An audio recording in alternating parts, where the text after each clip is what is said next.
Yes, Liz?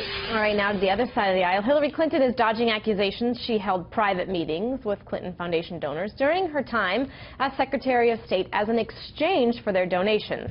Her team blasting the Associated Press report, saying that half of her one-on-one meetings as Secretary of State were with foundation donors. Clinton says the investigation only looked at snippets of her calendar. The AP defending their story, saying the reporters looked at all available documents and have asked for more. The controversy leaves the Democratic nominee vulnerable to attacks from across the aisle, and one that Donald Trump has made efforts to take advantage of. So let's have a fair and balanced debate. Red Alert Politics editor Ron Meyer and Democratic strategist Mustafa Tamiz joins us now. Thank you so much for joining me, gentlemen. Thank you. All right, I want to start with you, Mustafa. Reaction is coming out now that we've learned that the State Department is effectively going to be withholding about the other half of her calendar until December 30th. How does Hillary Clinton really dodge any criticism between now and November? Look, first, I think AP should be given 4 Pinocchios for their story. Anyone looking at that story beyond that first paragraph knows it was completely, false and misleading.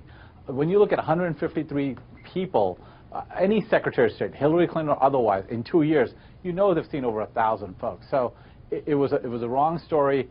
AP should be, ashamed of itself. I'm going to have let Ron react to this because you use the word false, you use the word misleading, but the AP has in there that 85 out of 154 meetings resulted in some type of donation to the Clinton Foundation. You're saying that that's not true, and then I want to get Ron's reaction. But here's the issue. Here's the problem, is that Hillary Clinton and Mustafa are saying that there's smoke and no fire, that out of these, you're seeing a lot of meetings where a lot of donors showed up at the State Department. I don't care what the percentage is. It happened.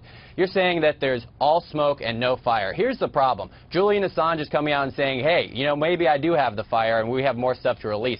The judge just ordered the State Department to release 15,000 more emails. And so maybe the fire does exist, and it's going to be a problem for Hillary Clinton, and it's creating a bigger problem because of the fallout from it, especially with a key part of the Democrat base. Millennials. We run a millennial polling average. Right now, she's around 40%. You have to remember, President Obama got 60%. You get into the data, it's because they think she's dishonest. This backs up that point, that people think she's dishonest, that she did things in the State Department for her own personal gain. Name me somebody in Congress who has a personal charity that people donate to. You donate to campaigns, that's one thing, but a personal private charity is something totally different. It backs up this view that she's corrupt, that she's dishonest, and that's why, that's why she's not running away with this election. That's why it's still very close, and Donald Trump has a chance if he plays error-free baseball. Okay, Mustafa, I want you to respond to that. Look, one, she's a double-digit lead, so she's very far away from Donald Trump.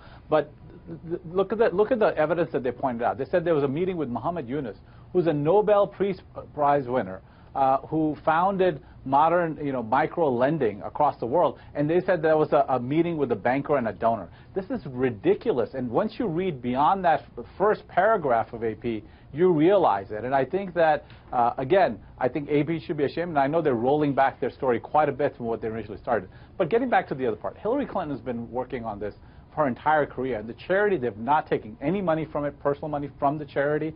They've been doing good around the world. And to denigrate the work they've been saving lives, lifting people out of poverty. These are important things that have to be done.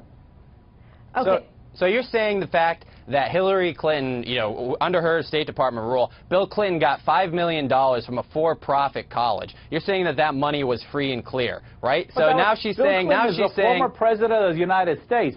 He was the former president of the United States who started this charity. You make it sound like Hillary Clinton was, this is a pay-to-play type of scenario. This is manufactured outrage. Those are the accusations, and at the same time, we're learning that the State Department is withholding the other half of her calendar. When this is all supposed to be about transparency, if she wants to earn the trust of the American people, then why isn't she okay with her calendar being released? That's right. I think she's perfectly okay with her calendar being released, but a State Department has to go through its process. They have to make sure that there's not classified information in those calendars.